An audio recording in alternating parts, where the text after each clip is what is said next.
those who were given the book till they pay the poll tax of their own accord and act submissive, that is humiliated. Kill them, it says. Where has the verse gone that says, you have your religion and I have mine, and all such things that we hear in the media nowadays? Whenever they talk about Christians, they say, we believe that you have your religion and we have ours, and we are not supposed to argue with you, unless in the politest manner. But where has the verse of the sword gone, the one that abrogated?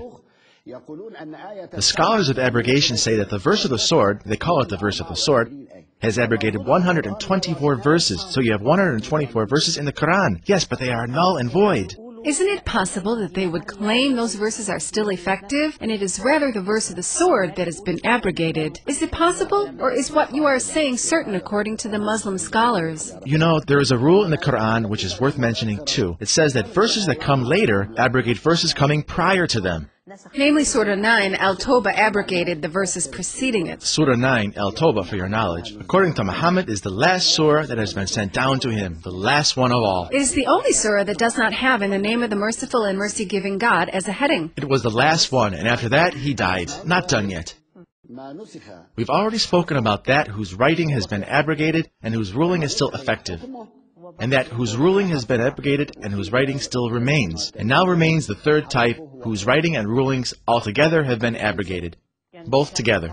That has been entirely removed from the copies, right? It's been completely removed. From the copies of the Quran and from the rulings. Such as in a book by Gamal al-Din ibn al-Juzi about the abrogating verses in the Quran, page 33.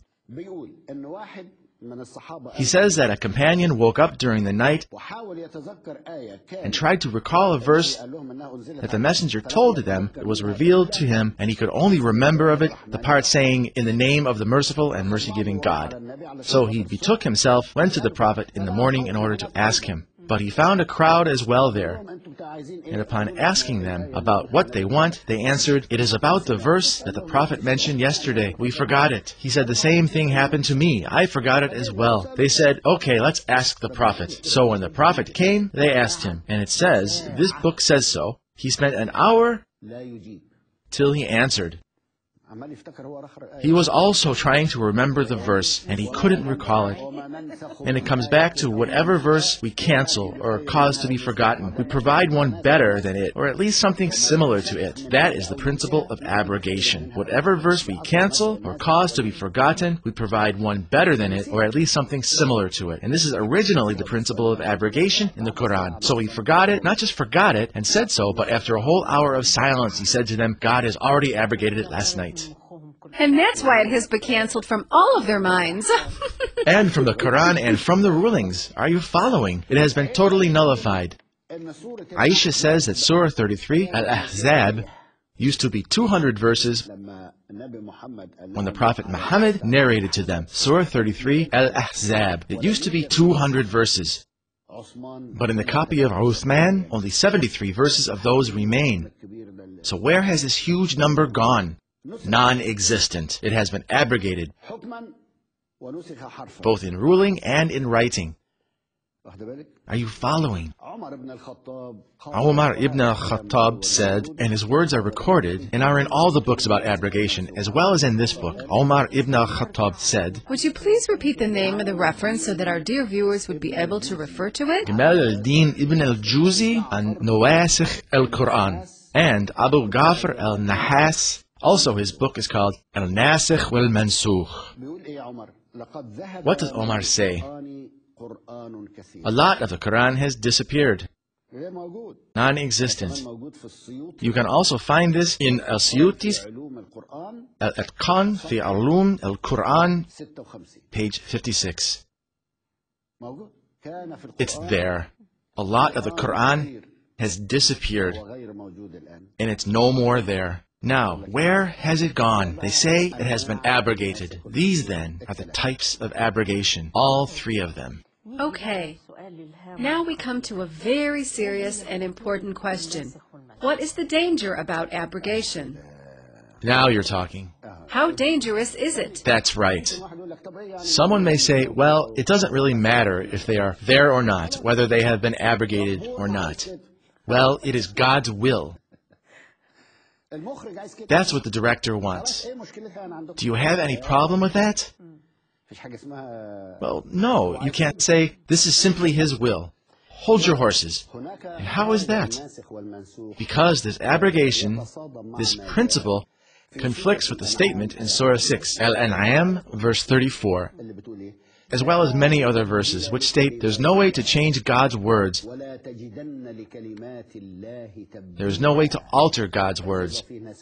So how can there be abrogating and abrogated verses, knowing that the abrogation is an alteration of verses? Does the Quran contradict itself? Are you following? So here is a clash. You are talking about abrogation, but if you claim that you will be clashing with another fact, which is there's no way to alter God's words. That's number one. Number two, another clash with Surah 85, Al-Buruj, verse 22 and 23, which say, still it is a majestic Quran.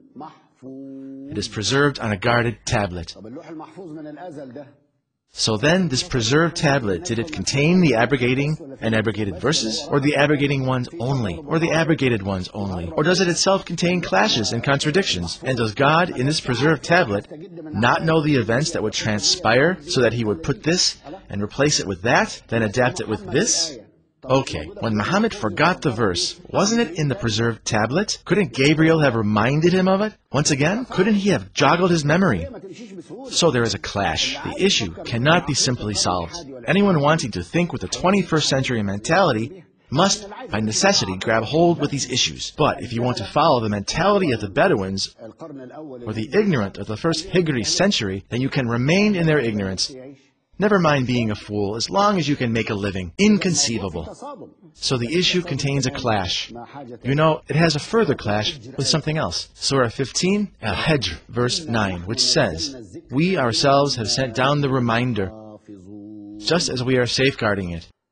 But what does safeguarding mean? You know what the commentators say about safeguarding? The commentators, though they really haven't got the awareness of the full dimensions of the issue, they only explain piecemeal, that is, preserving it from alteration, change, and modification. Well, isn't that what abrogation is all about? They say, no, they are completely two different issues. They didn't grasp the whole thing. The whole thing didn't click with them. You know what the problem is? Man should have a consolidating mentality. It is a must to consolidate this with that, this fact with that fact. But if you take this fact alone, and that fact by itself, you'll reach nowhere. We ourselves have sent down the reminder, just as we are safeguarding it. So how come its writing has been abrogated and its ruling remains? And how come its ruling can be abrogated and its writing remains? And how come both its writing and ruling can be abrogated if God is safeguarding it? So here is a clash and a collision. So if a man of intellect will discern and will think, what's the issue? What's the problem? And you know the issue of abrogating and abrogated verses until today remains unsolved. Until today, the scholars of abrogation have written about it, and it has no solution at all. Now pay close attention to the danger, to this, the more powerful danger, the more powerful one.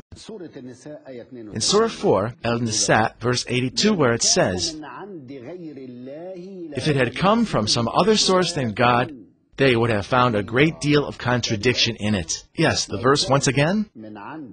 If it had come from some other source than God, they would have found a great deal of contradiction in it. And the reference, also the verse again. Surah 4, Al-Nisa, verse 82. Okay. If it had come from some other source than God. Today, if you find much contradiction, what will the results be? That it isn't from God. That it is not from God. Oh, here is the crux of the problem that they must face. Okay, if it had a great deal of contradictions, by the testimony of the scholars of abrogation, there are 71 surahs of the Quran, of a total of 114 that contain abrogation. And that's a great deal of contradiction. They would have found a great deal of contradiction in it. Here it is, 62.28%.